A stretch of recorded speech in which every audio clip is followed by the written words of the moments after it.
This week on Christian World News, as the world's 1.6 billion Muslims begin a month of prayer, Christians are praying they will discover Jesus Christ. Plus,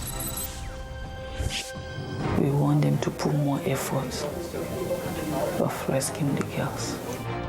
sounding the alarm, this mom is revealing details about what could have been done to prevent the kidnapping of Nigerian girls in 2014.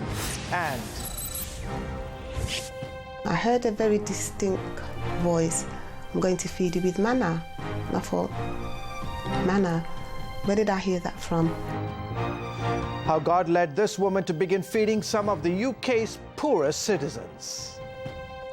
여러분 안녕하십니까? 크리스천 월드뉴스입니다. 천사 가브리엘이 무함마드에게 코란을 가르친 신성한 달로 여겨 일출에서 일몰까지 의무적으로 금식하며 날마다 5번의 기도를 드리는 기간, 바로 이슬람의 성월인 라마단인데요. 전 세계 무슬림들의 라마단이 시작됐습니다. Is one of the 5 pillars of Islam that all Muslims are expected to fulfill. It's also a time when Christians pray for the Islamic world, asking God to reveal the truth about Jesus Christ to Muslims. This is a moment to be praying for them, that God would begin to open their eyes, that as they're praying for favor from God, that God, the God of the Bible, would in fact give it, but revealing to Muslims the gospel of Jesus Christ. I think in many ways the violence that we're seeing on the ground in the Middle East is the physical manifestation of the spiritual battle for souls in the Muslim world. So this is a tremendously important month to be praying for and engaged in ministry to the Muslim world. 이 기간에 우리 기독교인들은 더욱더 깨어서 기도를 해야 할 텐데요. 그런데 놀라운 일이 있다고 합니다. 예수 그리스도의 복음을 통해 무슬림들에게 변화가 일어나고 있기 때문입니다. 좀 더 자세한 이야기 들어보겠습니다. Great to have you on the broadcast. Listen, on your blog, joelrosenberg.com, you referenced that study that shows more Muslims came to Christ between 1960 and 2010 than in any time in history. Tell us why. Well, it's fascinating, right? We've gone from about fewer than 200,000 Muslim converts to Christianity in 1960 to better than 10 million by 2010. And of course, that was 6 years ago. We believe the trend lines are continuing. Look, a lot has happened in the last 50 years in the Middle East. A lot of revolutions, wars, turmoil, poverty. And I think what's happening, especially in the last 10 or 15 years, is many Muslims are getting deeply uncomfortable with the idea that ISIS or Iran's leadership or Assad are the type of people that represent Islam. And many Muslims are saying, look, if that's Islam, if that's real Islam, I'm out. I'm not comfortable with that. And they're beginning to search. There's so much sadness, so much pain and hardship that they're beginning to question whether the system they've always known and believed to be true really is. And do you speak to that a little bit more? Is there this sense of disillusionment within Islam? Tremendous, yes. And in fact, all throughout the Islamic world for the last several decades, Muslim scholars, people who have not yet converted to Christianity, they're asking what went wrong. The Islamic world was once the pinnacle of military might, of science and technology and culture and art and architecture.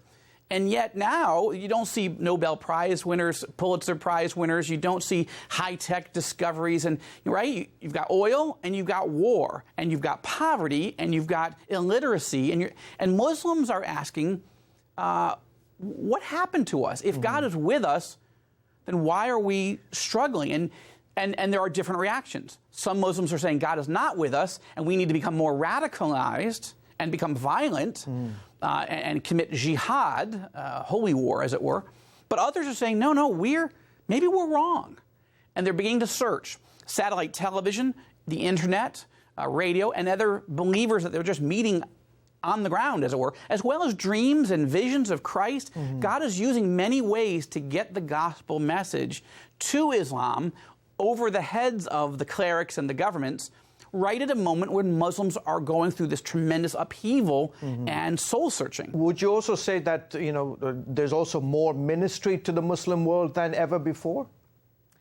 I believe so, although I believe a lot of that has accelerated post 9/11. In other words, when radical Islam hit the United States, there was a reaction. Obviously, we went to war, and there was other reactions, and many Americans and Christians generally began to get very angry at Islam. But others began to say, listen, what is motivating them to hate us so much? Maybe we've neglected, as the church broadly speaking, and the American church in particular, maybe we've neglected bringing them the good news, that there is hope, that there is salvation, that one doesn't have to kill oneself. There's somebody that's already died for us to forgive us our sins. And so I think there has been an acceleration of missions work in the Muslim world right at the moment, again, combined with technology, which has allowed fewer people to be able to reach more people with the gospel. I don't think enough people are engaged in Muslim evangelism. I think that's actually still a weakness. But I also believe that God is moving very powerfully, using dreams and visions Muslims are having of the man in white, of Jesus Christ himself. And they are beginning to seek, even when the church is not always willing to preach. And so there's all these things are converging at a moment where I think this is the greatest moment of spiritual openness among Muslims. The data now is starting to come in showing that this what we've all sensed to be true, this tremendous surge of Muslims turning to Christ. But again, remember, 10 million converts, let's say it's twice that, 20 million. In a world of 1.6 billion Muslims, we got a long way to go. So if we're going to fulfill the Great Commission and reach every nation with the gospel, make disciples of every nation, we're going to have to really pick up our game and be much more faithful at preaching and strengthening pastors and ministry leaders in the region so they can reach their people with the gospel. 힌두교 극단주의자들이 인도의 기독교인 29명을 폭행하고 고문하는 사건이 발생했습니다. 기독교 신앙을 포기하라는 이들의 요구에 응하지 않았기 때문인데요. 인도에서는 최근 3년간 기독교인이 34%나 증가했지만 인도의 기독교인들은 직업에 제한을 받거나 성경을 배포할 수 없는 등 박해를 받고 있어 우려를 낳고 있습니다. 이에 인도의 소수 종교인 보호에 대한 목소리가 높아지고 있습니다. But there are several states as well within India that within their state law also bans conversion. So you can't move from one faith to another. There's persecution that happens in some of those regions, especially in the rural regions. We've seen churches burned. We've seen Muslims that have been killed in several areas. So the violence is real, that is there. They are trying to address it, and I've had some meetings and conversations with their ambassador. Every person in every place we want around the world to have the opportunity to be able to live their faith. And for those of us that come from a Christian worldview, I'm not afraid for other people to be able to practice their faith as long as I'm allowed to be able to practice mine. Christians aren't the only ones facing persecution in India. Followers of the Sikh faith staged a protest on Capitol Hill during Modi's visit. They say he's done nothing to stop the violent persecution of Sikhs. Up next, new details are emerging about the more than 300 Chibok girls kidnapped from Nigeria back in 2014, why the person who was supposed to protect them could have known about the attack.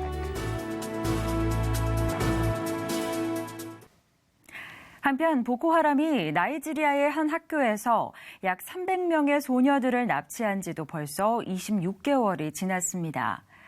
이들 중 탈출에 성공한 소녀들은 소수에 불과한데요. 그런데 최근 충격적인 사실이 밝혀졌습니다. 이 학교의 행정부가 보코하람의 공격 계획을 사전에 인지하고 있었다는 겁니다. 한 피해 소녀의 어머니가 밝힌 사실입니다. 2 years later, questions remain unanswered about the location and fate of the kidnapped Chibok schoolgirls. We just had gunshots in the night. Everybody was screaming, running helter-skelter, looking for where they will find safety. My husband said, let's go. I said, I'm not going because my baby is in the school. Then he said, nothing will happen to them. The security men are there. But the next day, they found the school burned to the ground with no sign of the girls. Mary saw her daughter in the first video released by the terrorists, but she's heard nothing since. Last month, one girl managed to escape, reporting that all but 6 of the girls are alive. Half have been forced into marriage. We want them to put more effort of rescuing the girls. Now Mary is telling why she suspects local government officials knew about the abduction. According to her and others, the dangerous security situation led the boarding school to close for weeks leading up to the attack. Then, the principal suddenly called the girls back to school to take their finals. Mary says the principal and her 2 daughters were not at the school when Boko Haram struck, and none of the teachers, administration, or their children were taken. She have a hand in it. She know everything about it. Mary also claims the governor showed his support for the terrorists by rewarding the principal after the attack. To my own understanding, he's their sponsors. If he's not their sponsor, he will fight against terrorism in the Northeast. But he's the one supporting terrorism in the Northeast. Mary continues to trust God that her daughter will return home and prays foreign governments get involved in the efforts to help locate and rescue the remaining girls. Reporting from Washington, Abigail Robertson, CBN News. 1912년부터 런던의 첼시에서 열려온 첼시 플라워 쇼는 여러 종의 꽃과 식물, 정원용품은 물론 전문적인 가든 디자이너들의 작품을 만날 수 있는 전시인데요. 이 전시에 현대판 노예제를 주제로 한 정원이 소개돼 노예제 문제에 대한 경각심을 일깨웠다고 합니다. A modern slavery exhibit at the world-famous Chelsea Flower Show in London might seem like a stretch, but it was an idea sent from God in a dream, according to Mirabel Galvin, who is a modern-day Christian abolitionist. He literally spoke to me about slavery in a dream. So then I've been saying, what can I do? How can I best serve in this area? And I also had another dream. I believe in a God who speaks through dreams, and he gave me a dream about doing a garden which spoke about modern slavery. We caught up with Mirabel's designer, Juliet Sargent, as she was working hard to put the finishing touches on the display. I wanted to emphasize the fact that modern slavery is a crime that's hidden.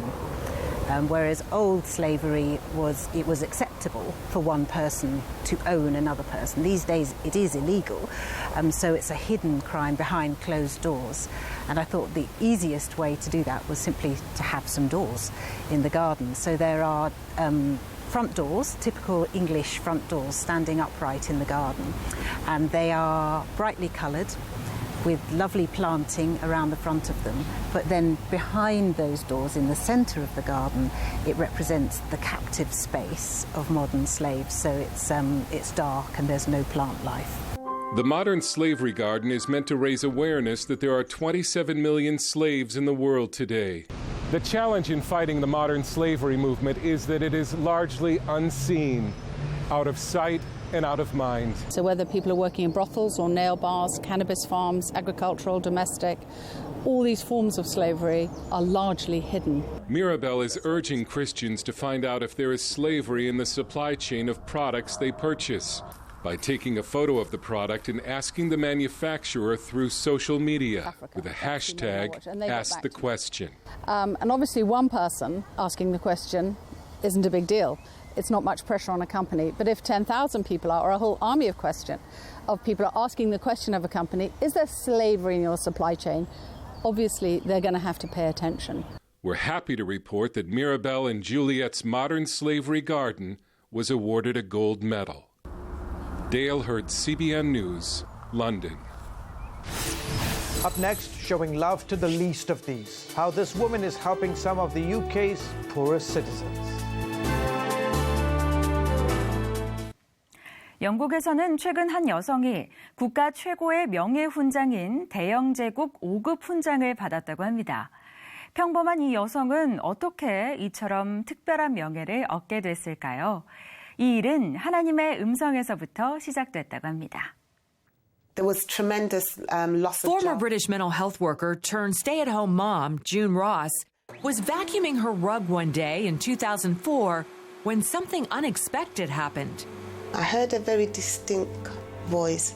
I'm going to feed you with manna. And I thought, manna? Where did I hear that from? And actually I remembered the story of the children of Israel when they left Egypt and God made provisions with the manna. All her life, June had read the Bible. She was a pastor's daughter and had been raised in the church.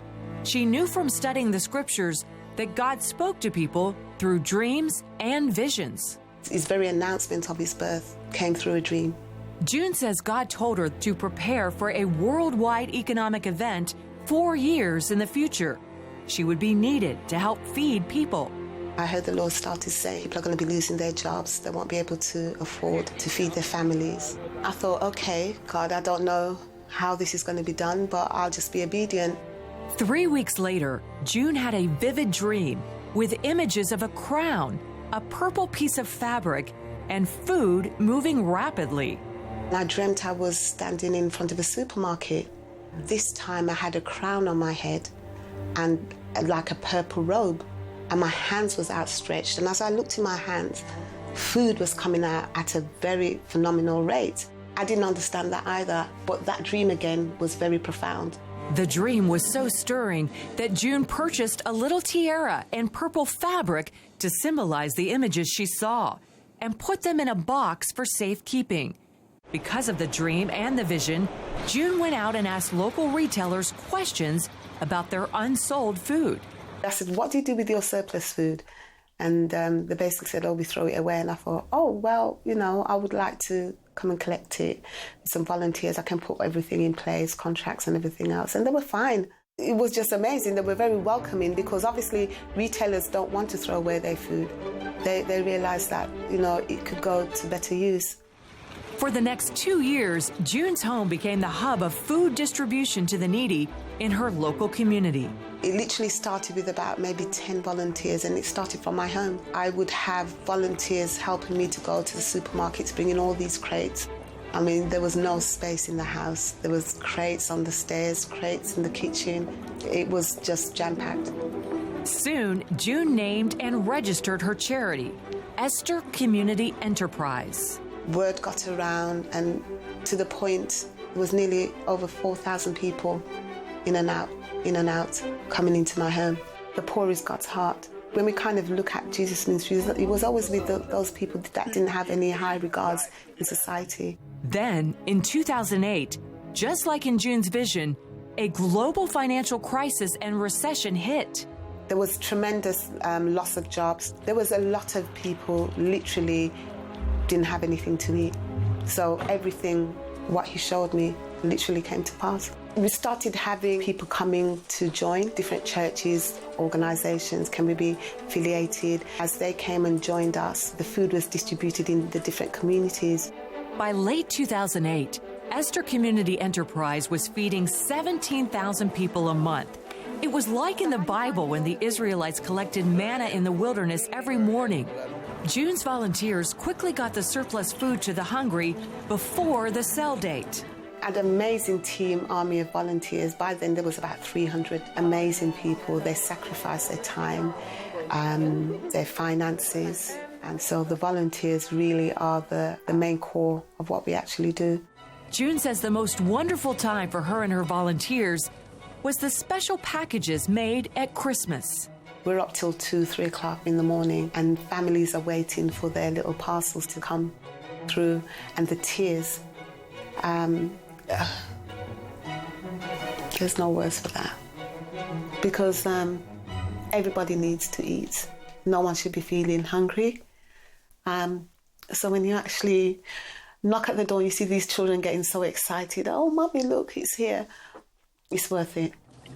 By 2011, June's journey to feed hungry people in the UK landed her at one of the most famous addresses in the world, Buckingham Palace. It was just such a beautiful experience, going through the palace and out into the gardens. June, representing Esther Community Enterprise, was honored with the Queen's Award for Voluntary Service. The MBE honor is the highest award given to voluntary groups in the United Kingdom. There was a certificate given, signed by the Queen herself. What was nice was the fact that part of it said that we bestow favour, which is what the journey that Esther went on when she received favour from the King. In my instance, I received it from the Queen. Even the award itself looked like the images and colours from her dream 7 years earlier. I just thought, is this for real? Is this really happening? And to see how God brings the pieces together of our lives, even when we don't understand what He's doing, He has a way of bringing things together. Today, Esther Community Enterprise serves approximately 25,000 needy people per month all over the UK with quality food. I'm privileged that God could ask me to do this. It's all about servanthood. That should be our heart. We are called as servants. 예수님의 무덤으로 추정되는 곳의 보수 공사가 200년 만에 처음으로 시작됐다고 합니다. 이번 공사에는 330만 달러가 들 것으로 예상된다고 하네요. The project is happening in the Church of the Holy Sepulchre, a site believed to house Christ's empty tomb. Experts hope they can uncover history in the holy place. It is a holy place. There are layers of history, of human constructions and reconstructions around and above the Holy Tomb of Christ. And what we are expecting to do is to document and monitor all these layers of history, which are giving material to scholars from various institutions around the globe. And this is a challenge to everybody. 오늘 준비한 소식은 여기까지입니다. 저는 다음 주에 다시 찾아오겠습니다. 시청해주신 여러분 고맙습니다.